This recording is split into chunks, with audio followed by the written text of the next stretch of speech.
Bueno, pues seguimos aquí en el evento sobre libros y el mar con más amigos. Aquí me encuentro con David Fernández, que he de decir que es vecino mío porque vive en Cañailla. Bueno, vivo en San Fernando y Prado del Rey porque es profe de historia. Yo he hecho un poquito la tarea. Y entonces, bueno, espero que me cuente un poquito más de qué va el tema. Bueno, la novela se desarrolla en el contexto del reinado de Fernando VII, ¿vale? Que es un rey que, aunque se suele decir que es un rey muy malo, muy torpe, traidor, etcétera, etcétera, creo que sí que no importa, ¿vale? Fernando VII fue un auténtico genocida, puesto que mató a más de 30.000 liberales durante su reinado, más los miles y miles de liberales que emigraron al exilio.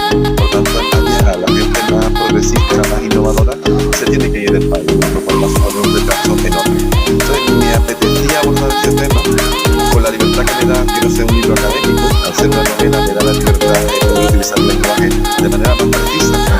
En la historia es muy fácil manipular las cosas, poniendo palabras bonitas o doble sentido o que oculten la realidad. Ahora está muy de moda el revisar y blanquear la historia del pasado. Entonces me interesaba abordar este periodo y poner ahí una serie de personajes que o bien son personajes reales, un poco conocidos o conocidos superficialmente, o son personajes ficticios pero basados en la realidad, ¿no? Por ejemplo, el papel de la mujer en esa época me parece muy potente pero muy desconocido. Hoy día se habla mucho de mujeres empoderadas. Sí. En aquella época las había, lo que pasa es que también estaban silenciadas. Entonces hay todo un cuarteto de personajes femeninos que me parecía muy interesante porque refleja realmente el papel anónimo, pero al mismo tiempo presente en todos los cambios que se produjeron en ese momento.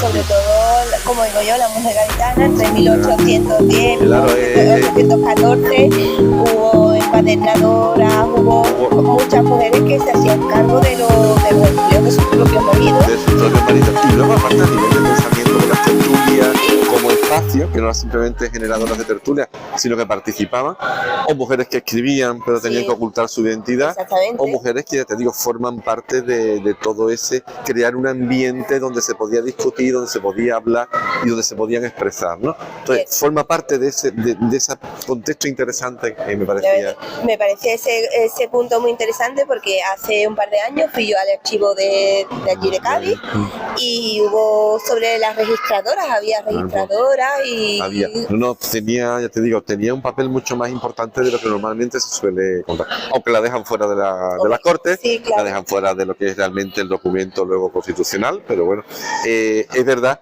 que estaban ahí presentes, ¿no? Y me parecía muy importante reflejarlo, ¿no? Y luego toda la trama con respecto a la disidencia, no solo de mujeres, sino de hombres, que tampoco es muy conocida, o se habla muy de paso. En esta época hubo mucha gente que se jugó la vida e incluso la pierde por tumbar la monarquía absoluta.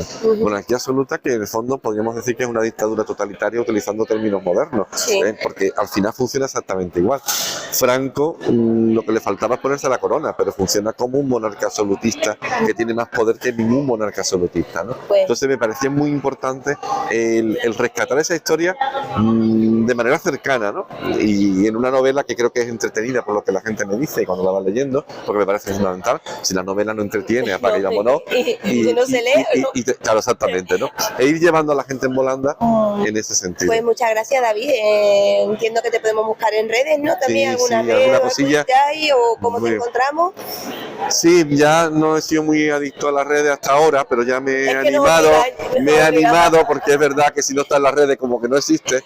Y sí que es verdad que en Instagram me está funcionando, por lo menos estoy poniendo las cosillas. Esto lo pondré en su momento también ahora y tal. Me pasaba, yo me quería resistir a TikTok, pero no he podido. O sea que... No, al final es verdad que utilizando bien es un buen instrumento y... No deja de ser otra herramienta. Pues lo dicho, muchas gracias, que te busquemos por redes y encantada. Ahora.